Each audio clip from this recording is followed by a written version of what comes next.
Levantamento diz que Massachusetts é o melhor estado do país para se criar uma família. Atenção, a IRS começa a receber declaração de imposto de renda a partir do dia 29 de janeiro. Estados Unidos declaram escassez de emergência em doação de sangue e pedem ajuda da população. 19 estados do país estão na rota de uma massiva tempestade de inverno para os próximos dias. E você sabe quais são os estados considerados mais e menos estressantes para se viver nos Estados Unidos? A gente te responde. Segundo o levantamento, os estados mais bem colocados têm em comum muita natureza, parques nacionais e destinos paradisíacos.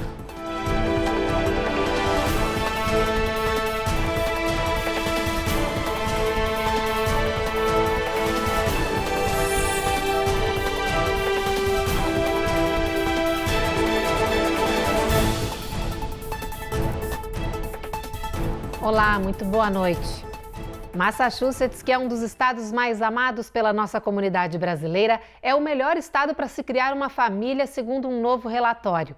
A região voltou a ocupar o primeiro lugar nesse ranking por uma boa combinação de oportunidades econômicas e condições seguras para as crianças. Os detalhes com a Giovanna Locatelli. Pelo terceiro ano consecutivo, Massachusetts foi classificado como o melhor estado para criar uma família. A pesquisa é do site de finanças pessoais Wallet Hub. Maine, New Hampshire, Rhode Island e Vermont ficaram entre os 10 melhores. Completando os 5 melhores estão Dakota do Norte, Minnesota, Nebraska e Nova York.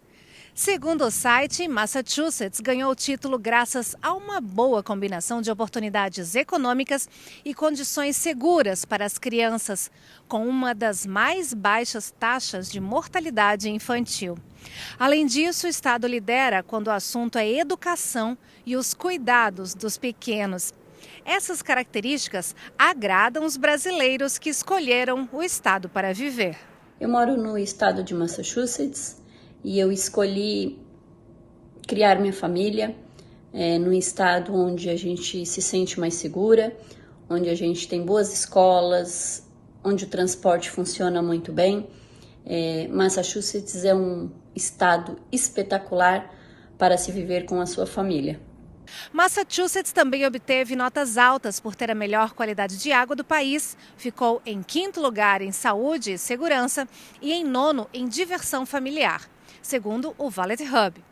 Mas o site também revelou que esse não é o estado mais barato para se viver, já que os custos de habitação e cuidados infantis são relativamente elevados em comparação com a maior parte do país.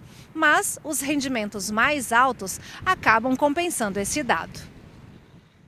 E um restaurante de Atlanta, na Geórgia, está chamando a atenção por uma iniciativa diferente. Ele está cobrando dos clientes uma taxa para o pagamento dos planos de saúde para os funcionários, muitos deles imigrantes. Chin Chan's está assim, cheio de gente. Now we are, booked out. Every table, every bar seat is reserved, like on the weekends. It's pretty wild. Parte desse sucesso, claro, se atribui à comida gostosa. We do pizza and Chinese. Mas os clientes gostaram mesmo de saber que estão ajudando a manter o seguro-saúde de funcionários, muitos deles imigrantes. Há alguns meses, o restaurante passou a cobrar uma taxa de 4% de quem vem comer aqui. O valor é unicamente revertido para a saúde dos trabalhadores. This year it covered every single thing. Com isso, estamos conseguindo oferecer um seguro premium, o melhor que há para todos os funcionários, diz a proprietária do estabelecimento. Jane afirma que tomou essa decisão de pedir ajuda aos clientes cobrando a taxa extra após os valores do seguro-saúde triplicarem. Foi a solução que ela encontrou para não reduzir a qualidade do plano oferecido para os funcionários. We feel like there's a pretty huge crisis going on with health insurance. No one can afford it. Nothing has worked. Todo cliente já entra no restaurante sabendo da cobrança da taxa, mas ela não é obrigatória. Ajuda quem pode. Mesmo assim, a iniciativa divide opiniões. Tem clientes que não gostam nada dessa ideia e outros apoiam. People who walked in the door and said, "Hey, I hear what you're doing for your employees. I worked in the restaurant industry and we never had health insurance." A única coisa que eu espero daqui para frente é que o Congresso faça algo para barrar esse aumento nos valores dos seguros de saúde do país para ajudar mais gente, diz a dona do restaurante. Milhões de moradores daqui dos Estados Unidos, incluindo muitos brasileiros, podem perder o acesso à internet ou enfrentar preços mais elevados já a partir de abril, se o Congresso não agir rapidamente para aprovar mais financiamento para um programa de ajuda federal popular. O alerta é da Comissão Federal de Comunicações, que teme que milhões de pessoas fiquem sem acesso à internet por causa do sucateamento de um programa de conectividade acessível conhecido como ACP. Esse é um projeto que dá às famílias de baixa renda um desconto mensal nas contas de internet. São mais de 23 milhões de pessoas beneficiadas em todo o território norte-americano, incluindo idosos, veteranos e grupos minoritários como os imigrantes. Mas se até abril o Congresso não estender o financiamento ao programa, os provedores de internet participantes dele podem cortar o serviço. A Casa Branca já solicitou formalmente uma verba de 6 bilhões de dólares em novos financiamentos. Depois do intervalo, Califórnia aprova a lei que oferece kits antidrogas nos bares para evitar casos de abusos. E tem reportagem de alerta e pedido de ajuda porque os Estados Unidos declararam escassez de emergência em doação de sangue.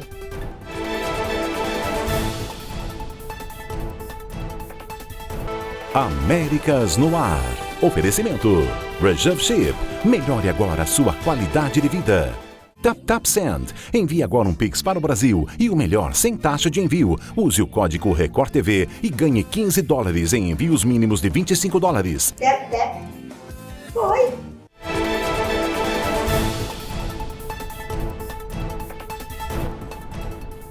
A Cruz Vermelha norte-americana, que fornece cerca de 40% do sangue doado do país, declarou uma escassez de emergência em fornecimentos. Por isso, a gente te explica agora como você pode ajudar. Com os fornecimentos de sangue criticamente baixos nos Estados Unidos, o diretor da Cruz Vermelha alerta. Without an increase in blood donation over the next couple of weeks, sem um aumento na doação nas próximas semanas, não haverá sangue suficiente nos bancos dos hospitais para permitir que os médicos respondam às emergências, diz o médico.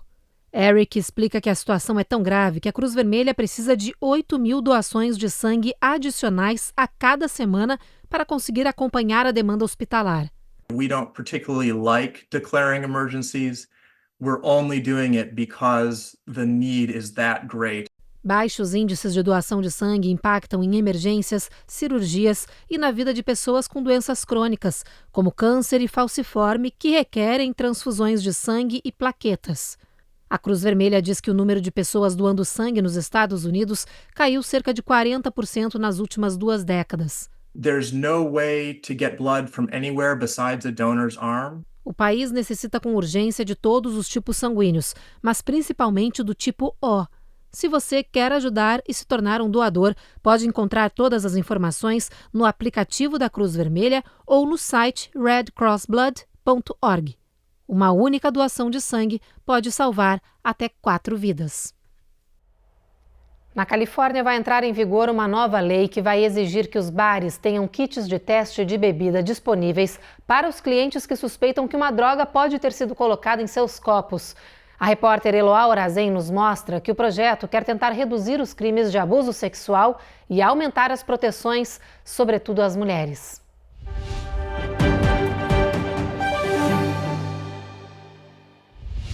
São mais de 450 mil casos de abusos sexuais registrados todos os anos nos Estados Unidos, sendo que 1/3 das ocorrências envolvem o uso das chamadas drogas de estupro, popularmente conhecidas como Boa Noite Cinderela. Foi com base nesses dados que legisladores da Califórnia aprovaram uma nova lei que obriga bares e clubes noturnos a disponibilizar kits de testes gratuitos a quem desconfiar que tenha tido sua bebida adulterada. A nova regra vale apenas para os estabelecimentos que não tenham comida no cardápio e pede ainda que anúncios e mensagens sobre os testes sejam expostos em lugares visíveis ao público em geral. Toda a estratégia foi pensada para inibir o uso recorrente dessas drogas, conforme explica o membro da Assembleia, Josh Lowenthal. Nós acreditamos que se alguém tiver esses testes ao seu alcance, qualquer pessoa que planeje dopá-lo talvez pense 2 vezes. Esta lei passa a entrar em vigor no dia 1º de julho, mas as autoridades ainda não liberaram detalhes de sua implementação e fiscalização. A expectativa é que, com o tempo, a regra seja aplicada em outros estabelecimentos, como o campi de universidades, casas de shows e mais. Agora a gente fala sobre a guerra no Oriente Médio. Hoje, a Corte Internacional, através do Tribunal de Haia, iniciou um processo que acusa Israel de atos genocidas em Gaza. A ação foi aberta a pedido da África do Sul e conta com o apoio de muitos países como o Brasil. O governo de Israel deve ser ouvido amanhã, sexta-feira. Quem nos traz as últimas informações sobre o conflito é o enviado especial da Record a Tel Aviv, Fábio Menegatti. Olá, boa noite. Olha, nesta quinta-feira, aviões do Exército de Israel lançaram bombas em alvos do território palestino, em que o conflito ainda continua intenso. Na mesma região, na cidade de Khan Yunis, mais um túnel foi encontrado. O exército israelense afirma que havia sinais de que o local era usado para esconder reféns. São dezenas de quilômetros com mais de 300 saídas de ar que davam acesso a toda a cidade. Até agora foram localizados pelo menos 1.500 túneis usados pelos terroristas. Já na fronteira com o Líbano, o grupo extremista Hezbollah, que apoia o Hamas, fez novos ataques contra Israel. Uma outra situação que tem preocupado autoridades de todo o mundo tem sido os constantes ataques contra navios que passam pelo Mar Vermelho.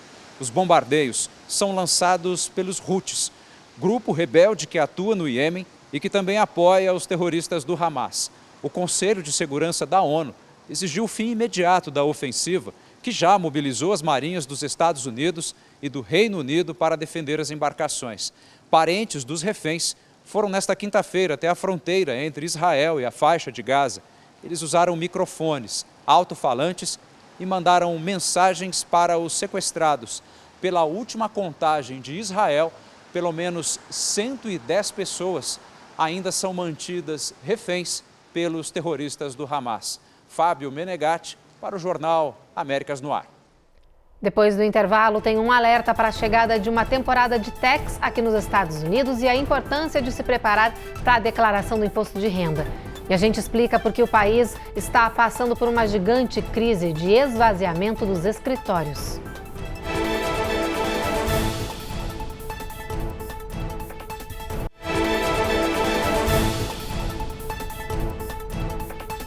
A temporada de prestação de contas com o leão norte-americano está batendo a porta e, segundo especialistas, é importante fazer a declaração do imposto de renda o mais cedo possível. E já pode ser enviada essa sua parte daqui 3 semanas. Em 29 de janeiro abre a temporada de Tax 2023. E se você tem pressa para receber a sua restituição do imposto, é importante enviar a sua declaração o quanto antes. Mas se você não é uma pessoa antecipada, calma que tem tempo para acertar as contas com a Receita Federal. As declarações podem ser enviadas até 15 de abril, mas há exceções de prazos para os contribuintes do Maine e Massachusetts, que têm até o dia 17 de abril para enviar as declarações devido a feriados do Dia dos Patriotas e do Dia da Emancipação.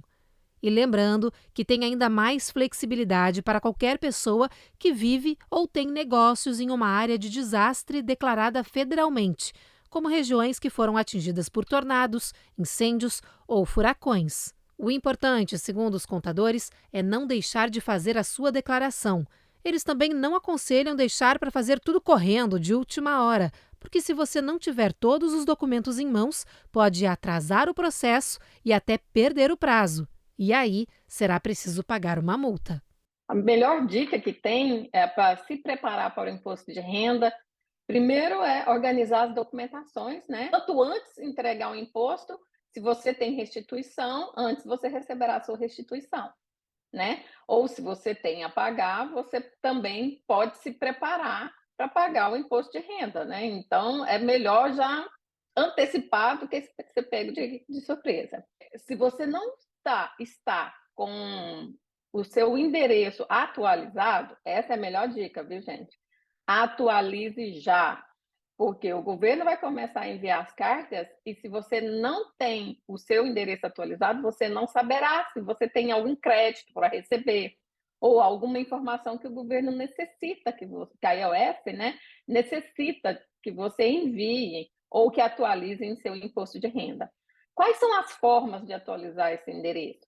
Pode ser pelo website da IRS, né, que é irs.gov, ou você pode também ligar num dos telefones da iOS e atualizar, ou enviar uma carta para a iOS atualizando. Qual o endereço que você envia essa carta? O mesmo endereço que você enviou o seu último tax return. Os moradores dos Estados Unidos começaram o ano de 2024 se sentindo melhor com relação à economia do país depois de tempos bem conturbados. De acordo com especialistas, isso pode indicar que neste ano a situação como um todo pode melhorar para a população. No relatório de pesquisa do Banco Central norte-americano sobre as expectativas do consumidor, há pelo menos 3 anos a população não se sentia tão bem com relação à inflação. O Federal Reserve disse que isso se deve a um conjunto de coisas, como a queda dos valores nas prateleiras dos mercados, nas bombas de combustíveis e nas taxas bancárias. Apesar de ainda não ser o ideal, essas mudanças se tornaram bem perceptíveis porque o país vinha cambaleando economicamente, levando os moradores a um esforço grande mês a mês para conseguir sobreviver.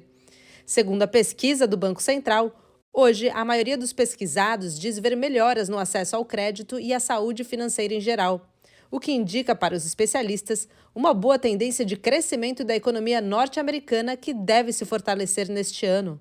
Há ainda uma expectativa para o final desta semana sobre como vai andar a inflação no país, quando o Bureau de Estatísticas do Trabalho deve divulgar o novo índice de preços no consumidor e produtor. A administração Biden anunciou investimentos de mais de 620 milhões de dólares para novas estações de carregamento de veículos elétricos em todo o país. O financiamento vem da Lei de Infraestrutura Bipartidária e, segundo o secretário de Transportes, Pete Buttigieg, serão instalados mais de 7.500 postos de carregamento que vão se juntar a outros 170 mil que já estão espalhados pelas estradas no território norte-americano. A meta do presidente Biden é ter 500 mil de carregadores de carros elétricos disponíveis para a população até o final dessa década. E mudando de assunto, os escritórios e espaços de trabalho aqui nos Estados Unidos estão cada vez mais vazios. E quem explica isso para a gente é a Cone Rocha, que fala ao vivo lá de Miami. Cone, essa é a maior crise das últimas 4 décadas, né? Boa noite. É isso mesmo, Evelyn. De acordo com uma pesquisa da Moody's Analytics, o número de escritórios vazios nos Estados Unidos aumentou em cerca de 19% no final de 2023, uma taxa até mais alta do que antes da pandemia, que era em média de 16,8%. Hoje, trabalhar 5 dias na semana e 8 horas por dia nos escritórios já não faz parte da vida de muitas pessoas. Os hábitos profissionais mudaram no período pandêmico e permanecem até hoje com mais trabalho remoto ou híbrido, que é quando o funcionário trabalha só alguns dias da semana dentro da empresa. Mas, segundo os especialistas, esse esvaziamento dos escritórios vem acontecendo desde o final dos anos 1980, com a explosão de construções de prédios comerciais e uma super oferta de espaços para pouco trabalhador, principalmente aqui no sul do país. Agora, de acordo com a pesquisa, essa crise chegou ao seu pico e acumula prejuízos aos proprietários de salas comerciais e às construtoras. O mesmo acontece com pequenas e grandes empresas que existiam em locais físicos em função desses trabalhadores, que hoje passam mais tempo de serviço em casa. As cidades mais afetadas pela crise do office vazio são Houston, Dallas e Austin, no estado do Texas. É isso, muito interessante, né, Cone? Nos mostra aí como que o mundo está mudando com relação ao trabalho. Obrigada e boa noite para você. Bom, depois do intervalo, a gente mostra os detalhes curiosos do maior navio cruzeiro do mundo que chegou a Miami. E se você está pensando em se mudar, tem reportagem revelando o ranking dos estados mais e menos estressantes para se viver aqui no país.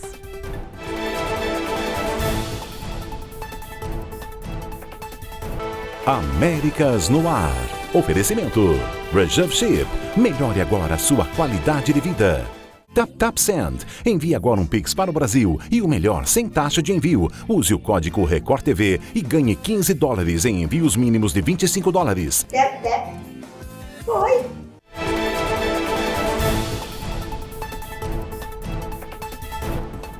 Ontem chegou a Miami, na Flórida, o Icon of the Seas, o maior navio cruzeiro em operação no mundo, que é 5 vezes maior que o Titanic. Ele tem atraído multidões para a área onde está atracado antes de partir rumo ao Caribe, com tickets salgados. E tem muita gente curiosa para saber como é essa embarcação e quanto custa para andar nela. Então, se você é uma dessas pessoas, a gente mata a tua dúvida. É um momento histórico no mundo dos cruzeiros e o maior navio do tipo no mundo fez uma grande entrada em sua nova casa, o Porto de Miami, na Flórida. O Icon of the Seas, da Royal Caribbean, é colossal. Tem mais de 1.000 pés de comprimento, 20 decks impressionantes, 7 piscinas, 9 grandes hidromassagens e 6 tobogãs de água. Por vez, ele pode atender até 8.000 passageiros, junto com os 2.000 tripulantes. O navio, de 2 bilhões de dólares, é o primeiro da nova classe ícone da Royal Caribbean e ele vai ficar por um bom tempo atracado até começar uma série de viagens de 7 noites no Caribe. A primeira delas está marcada para o final deste mês e a entrada por passageiro pode variar entre 10 e 360 mil reais. It was quite impressive, the size of this ship and how technically advanced it is. A ira da mãe natureza fez os Estados Unidos baterem um recorde de 28 bilhões de dólares gastos por causa dos desastres climáticos somente no ano passado. A Agência Nacional de Meteorologia diz que os desastres mais caros foram as secas que atingiram o centro-oeste do país em 2023. Ela causou inúmeros problemas, incluindo a redução do crescimento da agricultura e intrusões de água salgada no abastecimento de água, sobretudo na Louisiana. Outras condições graves e caras para o governo foram os incêndios florestais, as inundações e as ondas recordes de calor. Segundo dados do governo, 2023 foi o 5º ano mais quente nos Estados Unidos desde o início desses registros há 129 anos. E vamos dar uma olhada no nosso mapa para a previsão do tempo para sexta-feira, que já é amanhã. Muita gente já está comemorando. Olha só, lá na região de Boston não tem chuva mais prevista. O sol vai aparecer entre nuvens, assim como em Nova York. Mas tem pancada de chuva prevista em Washington e Norfolk. Em Atlanta e Charlotte, o sol nem aparece, só chuva mesmo, assim como também na Flórida. Em Miami apenas é que o sol aparece bastante tímido ao longo do dia. Em New Orleans, tem previsão de tempestade com mínima de 42 graus. No Texas, San Antônio com bastante sol, mesmo assim bastante frio, 33 de mínima. Mesma coisa em El Paso, que fica mais frio ainda, a máxima não passa de 54. Em Albuquerque, no Novo México, mais frio ainda, pessoal, 24 de mínima. Em Phoenix, no Arizona, a previsão é de tempo encoberto, assim como em Las Vegas. E na região da Califórnia também, o sol vai dividir espaço com as nuvens. A máxima fica em 56 na região de São Francisco. E esse começo de inverno está bem puxado em termos de tempestade, né, gente? A gente tem mostrado, inclusive, aqui a situação caótica em boa parte do território, com nevascas, enchentes e tornados, tudo ao mesmo tempo. E olha, tem mais vindo pela frente, viu? Uma nova tempestade de inverno poderosa pode se tornar um ciclone bomba. Hoje, essa tormenta está se deslocando do oeste da região de Lake Tahoe, onde teve essa avalanche com vítimas na Califórnia, e seguindo para as planícies e centro-oeste, levando condições pesadas de neve e vento. É nesse trajeto que ele pode se intensificar e virar um ciclone. Com isso, nos próximos dias, as regiões mais frias receberão neve pesada e as mais quentes, tempestades e possíveis tornados. De costa a costa, 19 estados norte-americanos estão na rota desse mau tempo. E agora a gente muda de assunto para dar uma relaxada nesse fim do jornal. Você, por acaso, imagina quais são os estados mais e menos estressantes para se viver aqui nos Estados Unidos? Bom, a Carolina Camargo traz para a gente esse ranking que pode ser uma mão na roda para quem está pensando em se mudar. O ranking levou em consideração itens como qualidade do ar, densidade populacional, custo de vida, relevância cultural e taxas como índice de suicídio. Segundo o levantamento, os estados mais bem colocados têm em comum muita natureza, parques nacionais e destinos paradisíacos. Por isso, eles são os melhores indicados tanto para quem deseja viver em um lugar mais calmo ou por uma relaxante viagem de férias. O estado com o menor nível de estresse é o Washington, na costa do Pacífico. A proximidade com o mar e a vasta natureza da região levaram o local a ficar no primeiro lugar. A capital Seattle foi considerada como ideal. Entre os pontos turísticos imperdíveis estão o Mount Rainier e o Parque Estadual Deception Pass. Eu não morei em outros estados para afirmar com certeza, mas a minha experiência aqui tem sido muito boa. O estado de Washington tem muitos parques, tem muita coisa natural para fazer, muito turismo natural. Por isso que Seattle é considerada Emerald City, porque tem tanto verde que esse é o apelido da cidade de Seattle. Eu acho que se eu fosse apontar alguns pontos negativos seriam com certeza o clima, porque aqui chove muito. E se você comparar com a outra costa dos Estados Unidos, aqui tem até temperaturas mais amenas, não faz aquela neve, aquele frio. Seattle é uma cidade que tem muito potencial de crescimento. Muita gente dessa área de Big Tech tem migrado para Seattle. Isso faz também com que a vida cultural na cidade esteja muito mais agitada. Além disso, o trânsito aqui não é aquele caos total, que nem em Nova York, por exemplo. Um trânsito menos caótico, com certeza, contribui para que o estado de Washington não seja considerado um estado estressante. Você está considerando morar em uma cidade afluente, com muita natureza, Seattle é uma opção ótima para você. No lado oposto do país, o Maine ficou com o segundo lugar, sendo um dos estados com menor emissão de gás carbônico e baixa densidade populacional. Ele também ficou bem colocado nessa lista por ter belíssimos parques nacionais e estaduais, além da extensa faixa litorânea no Oceano Atlântico. Com suas ilhas paradisíacas, quilômetros de praias e paisagens tropicais exuberantes, o Havaí vem em terceiro lugar. O estado da Aloha tem quase 10% de seu território composto por parques florestais e uma das melhores qualidades de ar do país. O estado de New York ficou com a 10ª posição, mas obviamente não por causa da Big Apple, onde o custo de vida não para de bater recordes. New York só conquistou uma vaga nessa lista graças a regiões como as montanhas Adirondacks, a região de Catskills e Niagara Falls, áreas ricas pela quantidade de rios e lagos, ótimas opções para práticas esportivas, como fazer trilhas no meio da mata ou mesmo esquiar. Entre os piores estados, considerados os mais estressantes para se viver no território americano, Oklahoma vem em primeiro lugar. Apesar de ter mais de 68 mil milhas quadradas, os parques nacionais representam apenas 0,13% da área do estado, tornando muito difícil para os residentes relaxarem na natureza. O segundo fator é a alta poluição do ar. Alabama e Missouri vêm em seguida. Limpeza, custo financeiro e excesso de trânsito contribuíram para as colocações ruins. E o Jornal Américas no Ar de hoje termina agora.